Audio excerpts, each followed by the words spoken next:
Good morning student, कैसे हैं आप लोग। आज हम पढ़ने जा रहे हैं क्लास 10th का एक चैप्टर 6 में। आपका लाइफ प्रोसेस में एक बहुत ही इंपॉर्टेंट टॉपिक है जिसका नाम है डाइजेस्टिव सिस्टम। डाइजेस्टिव सिस्टम में बेसिकली 5 तरीके की प्रोसेस होती हैं: ingestion, digestion, absorption, assimilation and digestion. Ingestion का मतलब होता है फूड पार्टिकल्स को अपनी बॉडी में यानी माउथ के थ्रू इनटेक करना। देन फिर आपका डाइजेशन में क्या होता है, जो हमारा फूड पार्टिकल होता है उसको सिंपलर सब्सटेंसेस में ब्रेक कर देते हैं। सिंपलर सब्सटेंस मतलब कि न्यूट्रिएंट्स, उनके जो बेसिक चीज़ें होती हैं उनमें ब्रेक कर देते हैं। देन आपका अब्जॉर्प्शन, फिर उन न्यूट्रिएंट्स को हमारी बॉडी जो है अब्जॉर्ब कर लिया जाता है। फिर आता है आपका एसिमिलेशन में हमारे जो जहाँ भी रिक्वायरमेंट होती है न्यूट्रिएंट्स की वहाँ पे सप्लाई कर दी जाती है, उसको एसिमिलेशन कहते हैं। डाइजेशन जो अनडाइजेस्ट फूड होता है या वेस्ट मटेरियल होता है उसको बॉडी के बाहर कर दिया जाता है इस प्रोसेस के द्वारा। चलिए डिटेल में पढ़ते हैं इसके बारे में, कौन कौन से ऑर्गन इसमें पार्टिसिपेट करते हैं और क्या क्या फंक्शन है उनके। यहाँ पे देखिए कौन कौन से ऑर्गन पार्टिसिपेट कर रहे हैं। पहला माउथ, टिथ, टंग, ईसोफेगस, स्टमक, स्मॉल इंटेस्टाइन जिसकी लेंथ 6 to 7.5 मीटर लॉन्ग होती है। देन आपका liver, pancreas, large intestine and the length of large intestine is 1.5 meter long. You can easily see the difference between the length of a small intestine and large intestine. A small intestine is 6 to 7.5 meter long but large intestine is 1.5 meter long. फिर आपके दिमाग में question आता होगा, sir जो small intestine है उसका नाम तो स्मॉल है बट वो लार्ज से बड़ी है, ऐसा क्यों? तो ये इसका नाम रखा गया लेंथ पे नहीं, उसकी थिकनेस पे रखा गया। जो लार्ज इंटेस्टाइन होती है वो स्मॉल इंटेस्टाइन से ज़्यादा थिक होती है। आई होप कि आपको क्लियर हो गया होगा। यहाँ पे हम डायग्राम देखेंगे किस किस तरीके से वर्क करता है। यहाँ देखेंगे सबसे पहले ऊपर आता है आपका माउथ में सलाइवरी ग्लैंड्स। सलाइवरी ग्लैंड्स एक ग्लैंड है जो क्या सेक्रेट करती है, एक एमाइलेज, सलाइवरी एमाइलेज एक एंजाइम है उसको सेक्रेट करती है जिसका काम होता है कार्बोहाइड्रेट को सिंथेसाइज करना, ब्रेक करना। क्लियर। उसके बाद आता है आपका ईसोफेगस। ईसोफेगस आपका फूड पाइप को कहते हैं।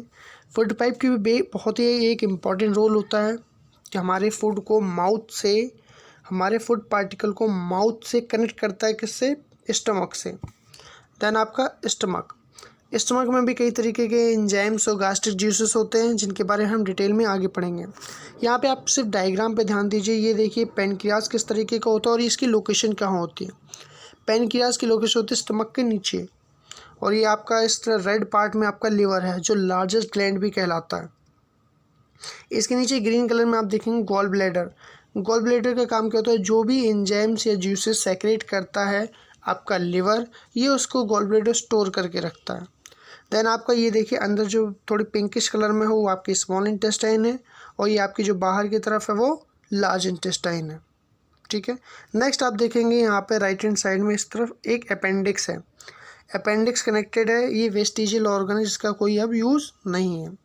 नेक्स्ट आपका एनस जो सेमी सॉलिड वेस्टिजियल ऑर्गन है और वेस्टिजियल फूड है उसको हम बॉडी के बाहर निकाल देते हैं, जिनके बारे में हम डिटेल में आगे पढ़ेंगे।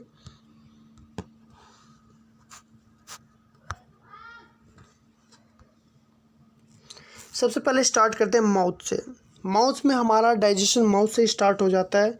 सबसे पहले जब भी हम कोई चीज़ खाते हैं तो वो तित उसको छोटे छोटे पार्टिकल्स में ब्रेक करता है। और तित हमारे 4 टाइप्स के होते हैं, जैसे कि आप डायग्राम में देख पा रहे होंगे। 4 तरीके के तित होते हैं हमारे। पहला है इंसीजर, दूसरा कैनिन, तीसरा मोलर, फोर्थ इज प्रीमोलर। और ये कितने रेशियो में होते हैं उसके लिए डेंटल फार्मूला होता है जो मैंने यहाँ पे आपके पास लिखा हुआ है। ये देखिए आपका डेंटल फार्मूला।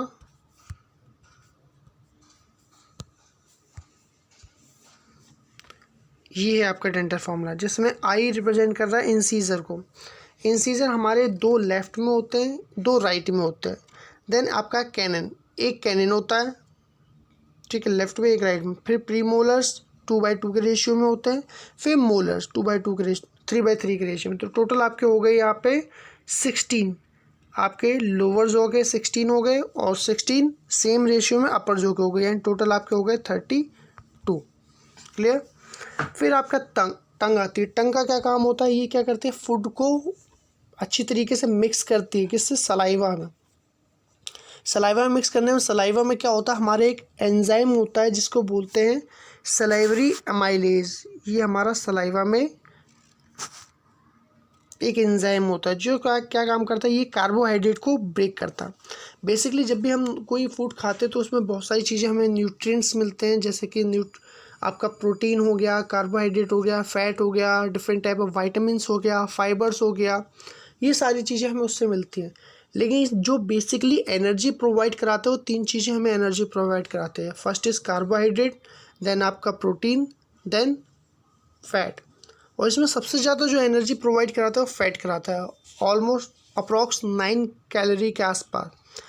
जो उसके बाद है 6 कैलोरी प्रोवाइड कराता है प्रोटीन, और जो सबसे लीस्ट एनर्जी प्रोवाइड करता है वो कार्बोहाइड्रेट। लेकिन इसमें एक चीज़ आपको देखने लायक है कि सबसे पहले जो आपका डाइजेस्ट होता है वो कार्बोहाइड्रेट होता है, और सबसे लास्ट में जो सबसे ज़्यादा एनर्जी देता है फैट। ठीक है, ये सारी चीज़ें हमें याद रखनी है। और टंग का एक दूसरा काम भी होता है, इसमें टेस्ट बड्स भी होते हैं। टेस्ट बड्स क्या करते हैं, हम जो हमारा फूड है उसके डिफरेंट टाइप के टेस्ट को हम रिकग्नाइज कर सकते हैं इसके थ्रू। इसमें हमारे आपका सोर, स्वीट, सॉल्टी एंड बिटर, ये सारी चीज़ें हम उसको रिकग्नाइज कर सकते हैं। देन आपके इसी में सलाइवरी ग्लैंड्स होता है, जिससे कि मैंने आपको बताया सलाइवरी अमाइलेज सेक्रेट करता है। वो क्या करता है, आपको कार्बोहाइड्रेट को ब्रेक कर देता है, किसमें, ग्लूकोज में। क्लियर, कार्बोहाइड्रेट पे वर्क करता है सलाइवरी अमाइलेज, जो कन्वर्ट कर देता है उसको ग्लूकोज में। नेक्स्ट आपका आता है फूड पाइप ईसोफेगस, जिसको कहते हैं।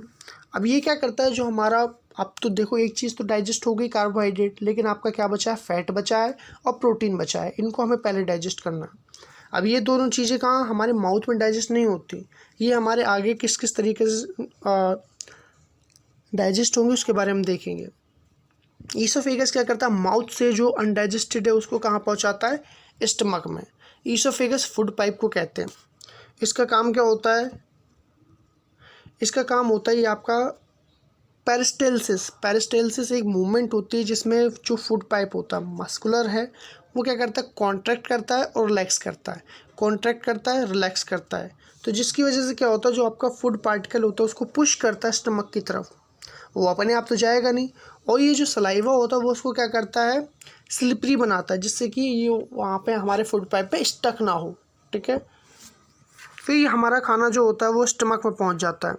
स्टमक की इनर लाइनिंग में ग्लैंड्स, गैस्ट्रिक ग्लैंड्स होते हैं। गैस्ट्रिक ग्लैंड्स 3 टाइप के जूसेस सेक्रेट करते हैं। पहला आपका हो जाता है HCl, फिर pepsin, then mucus. HCl hydrochloric acid, जी हाँ, हाइड्रोक्लोरिक एसिड की बात कर रहा हूँ मैं। ये क्या करता है कि ये आपके फूड को एसिडिक मीडियम में कन्वर्ट कर देता है। आपका जो स्टमक है वो बिल्कुल घूम घूम के पूरे में उसको मिक्स कर देता है एसिड को, HCl को, और वो एसिडिक मीडियम में कन्वर्ट हो जाता है। वो इसलिए क्योंकि जो दूसरा इसका जूस है पेप्सिन, पेप्सिन का काम होता है आपके प्रोटीन को ब्रेक करना, किसमें, अमीनो एसिड में। जो सबसे छोटा पार्ट होता है प्रोटीन का जहाँ से बनता है उसको अमीनो एसिड बोलते हैं। तो इसके बेसिक कंपोनेंट में इसको ब्रेक कर देता है, यानी प्रोटीन को ब्रेक कर देता है अमीनो एसिड्स में।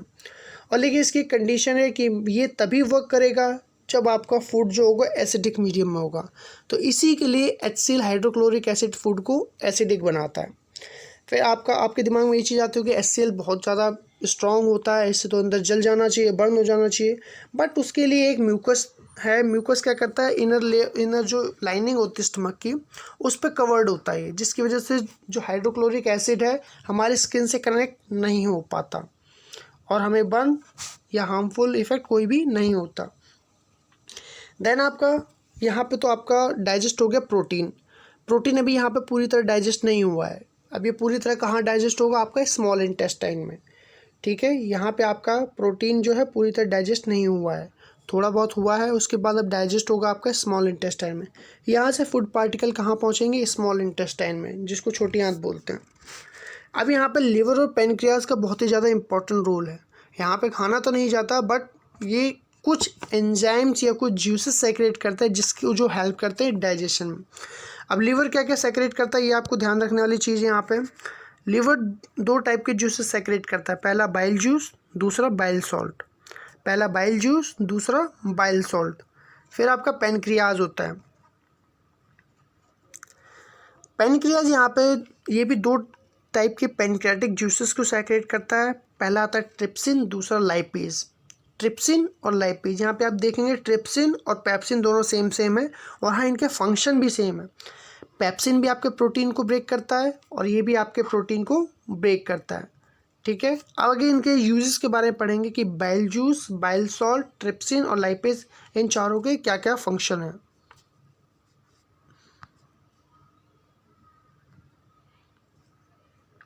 ट्रिप्सिन क्या करता है, प्रोटीन को अमीनो एसिड में कन्वर्ट कर देता है, बट यहाँ पे एक बहुत ही ज़्यादा ध्यान वाली चीज़ है कि ट्रिप्सिन कन्वर्ट तो करता है प्रोटीन को अमीनो एसिड में, बट ट्रिप्सिन और पेप्सिन में एक डिफरेंस है।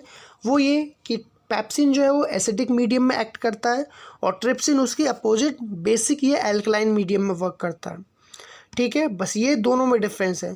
अब क्या करना, हमारा अभी तक तो हमारे स्टमक में फूड एसिडिक था, अब हमको उसको स्मॉल इंटेस्टाइन में क्या करना है, बेसिक करना है।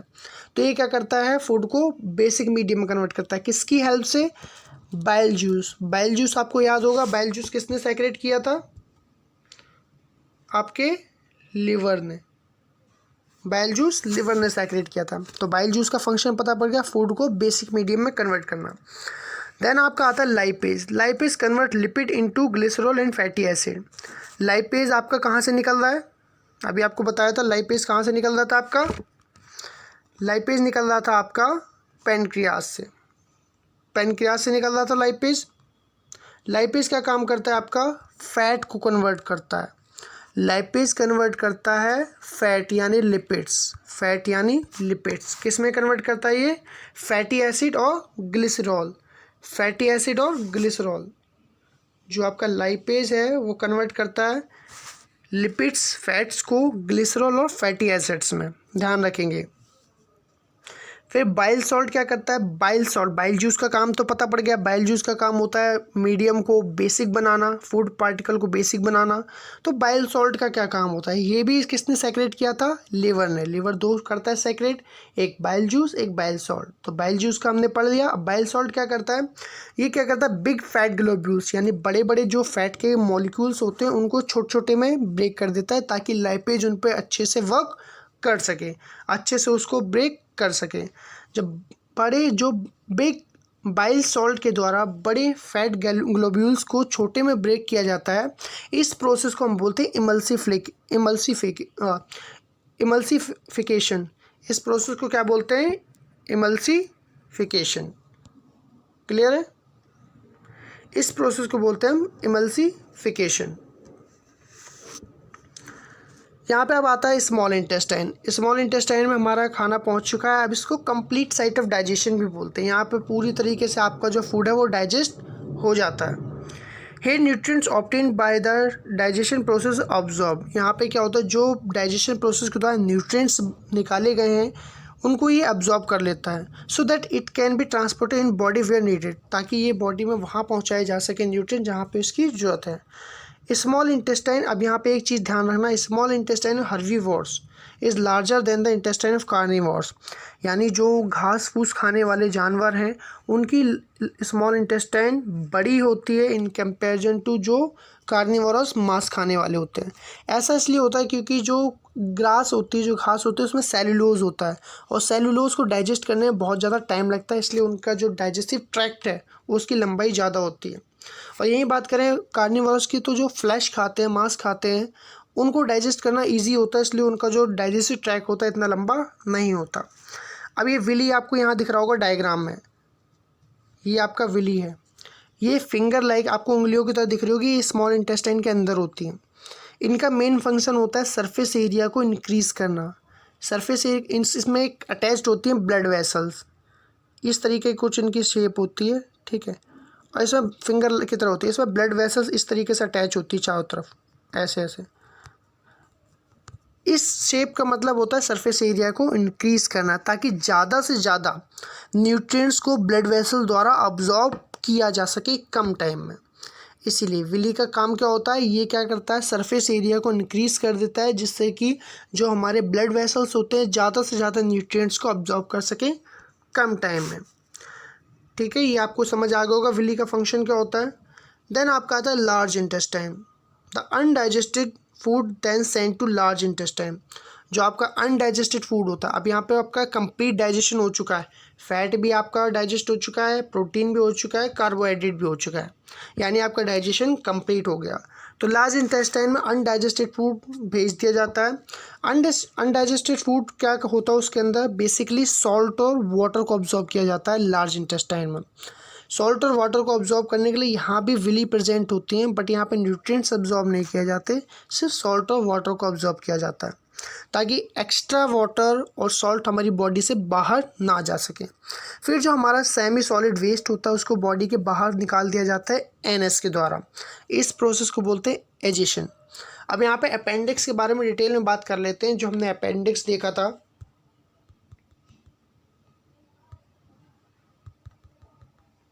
डायग्राम में आपने फर्स्ट में देखा था अपेंडिक्स। अपेंडिक्स यहाँ पे दिख रहा है आपको, सबसे लास्ट लेफ्ट हैंड साइड में अपेंडिक्स। अपेंडिक्स क्या होता है, पहले जो इंसान होते थे जो जानवर खाते थे, कच्चा मांस खाते थे, तो उसको डाइजेस्ट करने के लिए उनको स्ट्रॉन्ग एसिड की ज़रूरत पड़ती थी। स्ट्रॉन्ग एसिड मतलब कह सकते हैं कि एंजाइम, स्ट्रॉन्ग एंजाइम्स की ज़रूरत पड़ती थी। स्ट्रॉन्ग एंजाइम्स क्या करता था, उसको डाइजेस्ट करता था। लेकिन आजकल ऐसा नहीं है, काफ़ी लंबे समय के इवोल्यूशन के बाद ये जो हमारा अपेंडिक्स है, अब उसको कोई भी यूज़ नहीं रह गया। अब ये वेस्टिजियल ऑर्गन है, अब इसका कोई भी काम नहीं है बॉडी में। बट कभी कभी ये हमें प्रॉब्लम कर देता है, जब हम कोई चीज़ खाते हैं और यहाँ पे स्टक हो जाती है। यहाँ पे स्टक होने की वजह से ही वो क्या करता है, यहाँ पे डिकम्पोज होने लगता है, जो भी पार्टिकल होता है डिकम्पोज होने लगता है, जिससे अपेंडिक्स में इन्फेक्शन हो जाता है। तो इसको ऑपरेशन के द्वारा निकालना पड़ता है, बट इससे कोई भी फ़र्क नहीं पड़ता, क्योंकि इसका बॉडी में हमारी कोई भी यूज़ नहीं है। आई होप कि मैं आपको ये चीज़ समझा पाया होऊंगा डाइजेस्टिव सिस्टम के बारे में। और जो भी आपको इससे रिलेटेड डाउट हो, आप कमेंट सेक्शन में मुझसे पूछ सकते हैं। अगर आपको ये वीडियो अच्छा लगा हो तो please like and subscribe. Thank you.